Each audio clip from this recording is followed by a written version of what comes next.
जय हिंद। कैसे हैं आप लोग? होपफुली बहुत बहुत अच्छे होंगे। लास्ट लेक्चर हमने देखी SN1 and SN2 nucleophilic substitution reaction. But organic chemistry में हमेशा ऐसा नहीं होता है कि सिर्फ रिएक्शन सब्स्टिट्यूशन रिएक्शन से ही हो रही हो। हाँ, कुछ रिएक्शंस ऐसे भी होती है जिसमें हमारा जो रिएक्टेंट है उसमें से कुछ एटम और ग्रुप ऑफ एटम्स निकल के जो प्रोडक्ट बनेगा वो बनता है क्या? एल्कीन। बिल्कुल सही पकड़े हैं। क्या रिएक्शन का नाम क्या है? Elimination reaction. आज का जो लेक्चर है वो है एलिमिनेशन रिएक्शन पे। लेक्चर में क्या क्या होने वाला है वो हम देखेंगे कि what is elimination reaction, then देखेंगे E1 मैकेनिज्म, E2 मैकेनिज्म और इन दोनों में फिर डिफरेंस, और लास्ट में नीट में आए हुए बेहतरीन क्वेश्चन। चलिए स्टार्ट करते हैं आज का लेक्चर। सबसे पहले हम चलेंगे व्हाट इज एलिमिनेशन रिएक्शन, इस क्वेश्चन को देखेंगे कि इसका आंसर क्या है। इससे पहले हम देखते हैं कि हम कई रियलिटी शोज देखते हैं, ठीक है, बहुत सारे रियलिटी शोज हैं, उसमें एक राउंड आता है एलिमिनेशन राउंड। क्या होता है उसमें कि कोई एक बाहर चला जाता है। Got it? तो एलिमिनेशन रिएक्शन में भी कुछ ऐसा ही होने वाला है। ऐसे ही हिंदी में बोलते हैं विलोपन अभिक्रिया। ठीक है, देखिए क्या है। यहाँ पर मैंने क्या ले रखा है? Alkyl halide. और यहाँ पर एक कार्बन पर तो X हैलोजन है और उसके जस्ट नियर बाई कार्बन पर एक हाइड्रोजन अलग से निकाल रखा है। अब ये दोनों मिलकर बेस की प्रेजेंस में बाहर निकल गए और ये कार्बन की वैलेंसी भी फ्री हो गई कि यहाँ से हाइड्रोजन गया और यहाँ से X चला गया, तो इन दोनों के बीच में क्या बन गया? एक डबल बॉन्ड क्रिएट हो गया है। ये जो डबल बॉन्ड क्रिएट हो गया है इसे बोलते हैं एल्कीन। एल्किल हैलाइड से हमने जनरेट कर लिया एल्कीन। अब हम कैसे आइडेंटिफाई करेंगे कि ये एलिमिनेशन रिएक्शन? तो एलिमिनेशन रिएक्शन क्या होती है कि नियर बाई कार्बन से दो एटम्स बाहर चले जाए, एलिमिनेट हो जाए, बाहर निकल जाए और इनकी जगह एक डबल बॉन्ड आ जाए। Got it? यानी single bond convert into double bond. ये इसकी क्या है? आइडेंटिफिकेशन है। चलिए देखते हैं। In elimination reaction two atoms are removed, फुर गायब, और फ्रॉम एडजेसेंट कार्बन एटम्स, पास पास वाले कार्बन से गए, and a double bond is form, और एक डबल बॉन्ड हमारा पाई बॉन्ड यहाँ पे जनरेट हो गया है। सिंपल सा। चलिए आगे देखते हैं।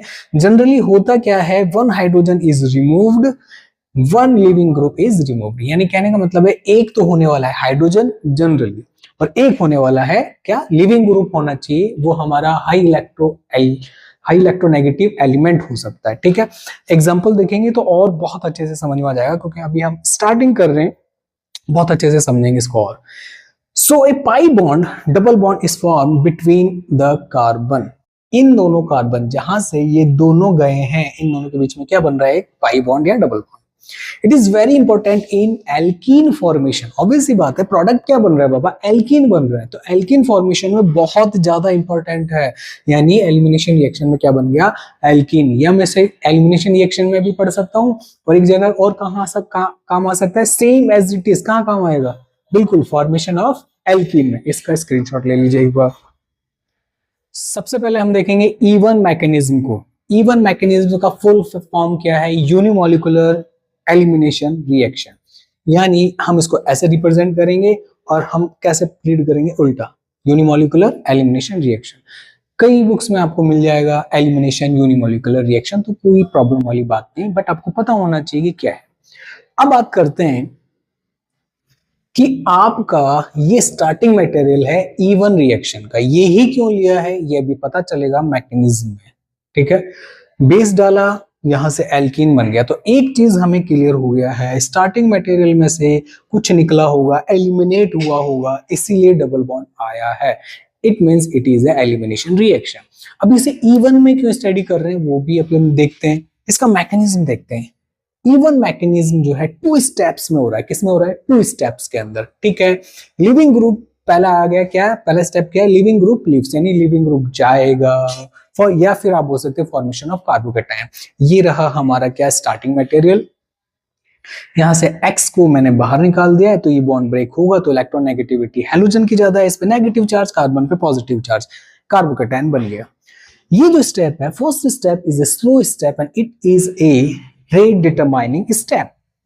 और मेरे को बताइए, जो रेट डिटरमाइनिंग स्टेप में जो मॉलिक्यूल, जितने मॉलिक्यूल पार्टिसिपेट करते हैं वही तो उसका ऑर्डर होता है, और उसी के हिसाब से हमने ये एक लिखा है। जब इसका रेट लिखेंगे तो रेट क्या हो जाएगा इस रिएक्शन का? जल्दी से बताइए, रेट क्या होने वाला है? रेट होगा, रेट इज इक्वल टू के, और सबस्ट्रेट, हमारा सबस्ट्रेट क्या है? CH3 CCH3CH3X और इसका पावर कितना है 1। ये ब्रैकेट का मीनिंग है कंसंट्रेशन है, 1 का मतलब है 1। ठीक है, तो ये जो पावर है वो ये है ऑर्डर ऑफ द रिएक्शन और वो है इसीलिए 1, इसलिए मैंने E1 मेंशन किया है। Got it? इसलिए मैंने बोला था कि मैकेनिज्म में समझ आ जाएगा। चलें आगे। चलिए, फर्स्ट स्टेप में कार्बोकेटाइन बना लिया हमने। सेकंड स्टेप क्या है? Base removes hydrogen. ये बेस आएगा, हाइड्रोजन को ले जाएगा, इसलिए या आप बोल सकते हैं फॉर्मेशन ऑफ एल्कीन, दोनों में से कुछ भी लिख सकते हैं। तो ये हमने जो कार्बोकेटाइन लिया था वो मैंने यहाँ रखा। इसका H एक बार मैंने मेंशन कर दिया ताकि हम इजीली रिमूव कर सके। बेस आया, ये H+ को ले गया, ये जो बॉन्ड था वो इधर शिफ्ट हो गया क्योंकि हाइड्रोजन अपने इलेक्ट्रॉन दे के जा रहा है, तो वो कार्बन इधर शिफ्ट हो जाएगा इस कार्बन पे, ये कार्बन कार्बन अपना बॉन्ड बना लेगा। ध्यान से देखिए क्या है, इस बॉन्ड में 2 इलेक्ट्रॉन है, तो ये जो इलेक्ट्रॉन है वो इस कार्बन का है और ये हाइड्रोजन का इलेक्ट्रॉन इस वाले कार्बन के पास चले जाएगा, इसलिए मैंने इधर मूव किया है एरो। तो एक इलेक्ट्रॉन इधर, एक इलेक्ट्रॉन इधर, दोनों के बीच में डबल बॉन्ड बन गया, पाई बॉन्ड जनरेट हो गया है। Got it? तो ये है हमारा first step. Second step, got it? आइए इधर, मैंने यहाँ पे कुछ पॉइंट्स मेंशन कर रखे हैं कि E1 कहाँ कहाँ होती है, किस कंडीशन में होती है, क्या होना चाहिए। पहली condition, when base weak base present, क्या होना चाहिए? वीक बेस होना चाहिए। सेकंड, टर्सरी कार्बोकेटाइन जो है ज्यादा स्टेबल रहेगा, इसलिए स्टार्टिंग मटेरियल मैंने 3 डिग्री एल्किल हैलाइड लिया है। अब आप बोलोगे मुझे कैसे पता चलेगा कि 3 डिग्री है, 2 डिग्री है, ये 1 डिग्री है? तो बाबा देखो, हैलोजन जिस कार्बन से अटैच है वो डायरेक्टली 3 कार्बन से अटैच है, इसलिए इसको बोलते हैं 3 डिग्री एल्किल हैलाइड। तो ये अगर कार्बोकेटाइन बन रहा है, ऐसा कहीं पॉसिबिलिटी है 1 से ज्यादा, तो 3 डिग्री ज्यादा स्टेबल होगा। और पोलर प्रोटिक सॉल्वेंट जो है वो होना चाहिए E1 के लिए। ये कई बार क्वेश्चन आ चुका है नीट के अंदर, डायरेक्ट ऑप्शन देता है कि सॉल्वेंट के रिगार्डिंग, तो हमें क्या टिक करना है? Polar protic solvent. चलिए आप इसका क्लिक करके एक स्क्रीनशॉट ले लीजिए बढ़िया सा। अब हम चलेंगे एलिमिनेशन 2 की तरफ, यानी E2 रिएक्शन की तरफ। यहां पर E जो साउंड करेगा एलिमिनेशन के लिए, 2 है बाइमोलिकुलर के लिए, तो क्या नेम हो गया? बाइमोलिकुलर एलिमिनेशन रिएक्शन। अब आपके माइंड में एक बात आ रही होगी कि ये जो 2 है वो किसके रिगार्डिंग आया होगा? स्लो स्टेप में 2 मॉलिक्यूल पार्टिसिपेट कर रहे होंगे मैकेनिज्म में, दैट्स व्हाई यहाँ पर 2 आया है। अब आप इंटेलिजेंट हो गए, वेरी गुड। आइए, क्या है E2 के अंदर? Base removes hydrogen, leaving group leaves, यानी हाइड्रोजन जाएगा, बेस ले जाएगा, और लिविंग ग्रुप जो है वो क्या है? वो भी निकल जाएगा। लिविंग ग्रुप है इसलिए जाने के लिए साइमल्टेनियसली ये दोनों चीजें साथ साथ में होंगी भैया E2 के अंदर। अब आप सोच रहे होंगे कि यार H+ भी जा रहा है, हाइड्रोजन भी जा रहा है लिविंग ग्रुप, और दोनों साथ साथ जा रहे हैं, ऐसे कैसे? तो देखते हैं, पहले एक कंडीशन और देख लेते हैं। Double bond form in 1 step. जो डबल बॉन्ड बन रहा है हमारे एलिमिनेशन का E2 का, वो सिंगल स्टेप रिएक्शन है। तो मैंने यहाँ पे मैकेनिज्म मेंशन कर रखी है। बेस आया, इसने H+ पे अटैक किया और H+ को बोल रहा है कि भैया मेरे साथ चलो, क्योंकि बेस को H+ पसंद है। बेस को क्या पसंद है? H+। आपको पता है, मैंने बता रखा है क्या, एक सॉन्ग है बेबी को बेस पसंद है, बट हमारे बेस को क्या पसंद है? हमारे बेस को पसंद है H, hydrogen H+। Got it? तो पूरी लाइन हो गई सॉन्ग की, बेबी को बेस पसंद है, बेस को H+ पसंद है। ये रहा हमारा बेस, हम मेंशन कर देते हैं कि भैया ये हमारा बेस है और ये हमारा किया, अटैक किया और ये डबल बॉन्ड आ गया इधर। अब देखिए क्या, ये डबल बॉन्ड नहीं आएगा अभी यहाँ पर क्योंकि सिंगल स्टेप रिएक्शन है, इसमें ये नहीं होगा। अभी होगा क्या वो देखिए, ये इस पे अप्रोच कर रहा है बेस हाइड्रोजन पे, तो यहाँ पे एक ट्रांजिशन स्टेट बन जाएगी। ये जो मैंने ब्रैकेट में मेंशन किया है, it is a transition state. अब आपको लग रहा होगा कि भैया ठीक है ट्रांजिशन स्टेट तो है, बट ट्रांजिशन स्टेट होती क्या है? ट्रांजिशन स्टेट हमने पहले भी देखा है। कहाँ देखा है? SN2 रिएक्शन के अंदर क्या था कि जो ओल्ड बॉन्ड होते हैं वो ब्रेक हो रहे होते हैं, और जो न्यू बॉन्ड फॉर्मेशन हो रहा होता है, दोनों साथ साथ होता है। ये ऐसे होता है जैसे समझिए कि मम्मी खाना बना रही है किचन में और हम वहीं बैठ गए किचन में खाना खाने के लिए, तो यहाँ पे खाना भी बन रहा है और हमें सर्व भी कर रही है मदर हमारी, तो ठीक है दोनों चीजें साथ साथ हो रही है। ठीक ये भी ऐसे हो रहा है कि जो बॉन्ड है न्यू बॉन्ड फॉर्मेशन हो रहा है और जो पुराना बॉन्ड है वो टूट रहा है, तो हमने डैश से रिप्रेजेंट किया है। तो ये बॉन्ड फॉर्मेशन हो रहा है, ये ब्रेक हो रहा है, ये फॉर्मेशन हो रहा है, ये ब्रेक हो रहा है, तो इसको हमने बोला है ट्रांजिशन स्टेट। क्या है हमारा? Transition state. Okay, got it. अब ट्रांजिशन स्टेट जो होता है, ये स्टार्ट जो है ये स्लो है, स्लो स्टेप है, और ये क्या है, फास्ट।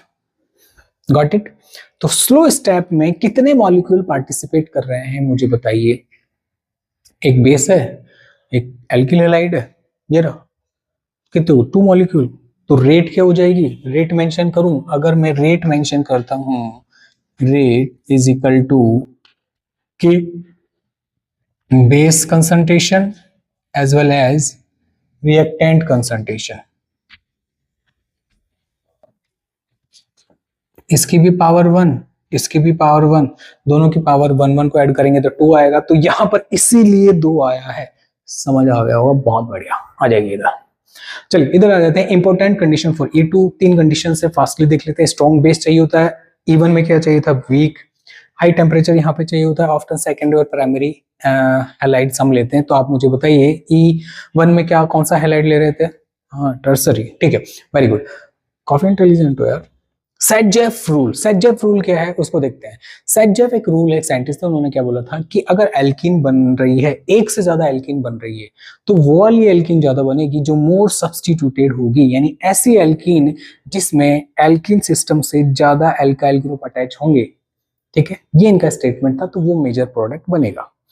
अब बात करते हैं कि ऐसा क्यों हो रहा है, तो ऐसा इसलिए हो रहा है कि जो एल्कीन ज्यादा स्टेबल होती है वो ज्यादा बनेगी, तो मोर substituted alkene is more stable. अब मुझे ये बताइए, हाइपर कॉन्जुगेशन के हिसाब से क्या मोर सब्स्टिट्यूटेड एल्कीन ज्यादा स्टेबल होती है क्या? Yes yes yes. चले चलिए आइए, क्या बोल रहा है टिंग टोंग, in elimination reaction the major product is the major stable alkene, ठीक है। अब यहाँ पर 2 हाइड्रोजन मैंने निकाल रखे हैं, Br के अगल में, Br के बगल में, एक पिंक कलर का, एक ब्लू कलर का।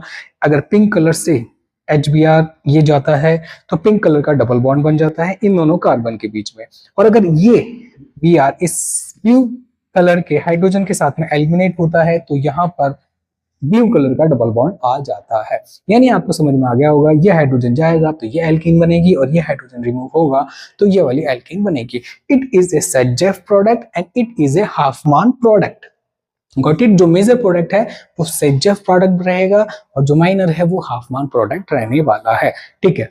ये जो एल्कीन है, ये जो एल्कीन सिस्टम है बाबा, इसमें कितने एल्काइल ग्रुप है? 2, और इस एल्कीन सिस्टम में कितने एल्काइल ग्रुप है? Only 1, which is more substituted, this one, and that's why it is a more stable, और more stable एल्कीन ज्यादा बनेगा। जो हमने ये बनाया जिसे हम क्या बोल रहे हैं, मेजर प्रोडक्ट या सेटजेफ प्रोडक्ट, ये हमारा क्या है, माइनर प्रोडक्ट बनेगा, ये भी बट कम बनेगा, ठीक है। और इसको हम क्या बोल रहे हैं, हाफ मान प्रोडक्ट भी बोल रहे हैं। अब आपको समझ में आ गया होगा, और इसका क्या लेना है, वो आपको स्क्रीनशॉट। अब हम चलते हैं इस लेक्चर के नेक्स्ट सेगमेंट की तरफ, और वो क्या है, difference between E1 and E2। इस तरफ E1 है, इस तरफ मेरे E2 है। तो देखिए क्या है, फीचर्स हमने क्या क्या लिए हैं। अगर स्टेप्स की बात करता हूं कि भैया E1 या E2 कितने स्टेप्स में मैकेनिज्म कंप्लीट होते हैं, तो वो वाला फीचर लिया है मैंने। तो E1 जो है 2 स्टेप रिएक्शन है, जबकि E2 हमारी सिंगल स्टेप रिएक्शन अभी किया है हमने, ठीक है। कार्बोकेटाइन बनेगा E1 के अंदर, जबकि E2 में कार्बोकेटाइन नहीं बनेगा, क्या बनेगा, transition state, okay. Rate of reaction E1 reaction में K rate is equal to K और कंसंट्रेशन ऑफ सबस्ट्रेट या रिएक्टेंट। E2 के अंदर rate is equal to K concentration, reactant concentration, इसमें हमारा एल्किल हैलाइड है और बेस भी इन्वॉल्व था, ठीक है, स्लो स्टेप के अंदर, ठीक है। बेस हमारा E1 के अंदर वीक और E2 के अंदर स्ट्रॉन्ग रहने वाला है, ये हमने अभी देख लिया था पॉइंट। और स्टीरियोकेमिस्ट्री ये थोड़ा सा इंपॉर्टेंट है कि E1 में कोई स्टीरियोकेमिस्ट्री ऐसा कुछ है नहीं है, बट अगर हम बात करते हैं E2 के अंदर, तो जो लिविंग ग्रुप है वो हाइड्रोजन के कैसा होना चाहिए, कैसा होना चाहिए, हाँ, must be present at anti periplanar, eight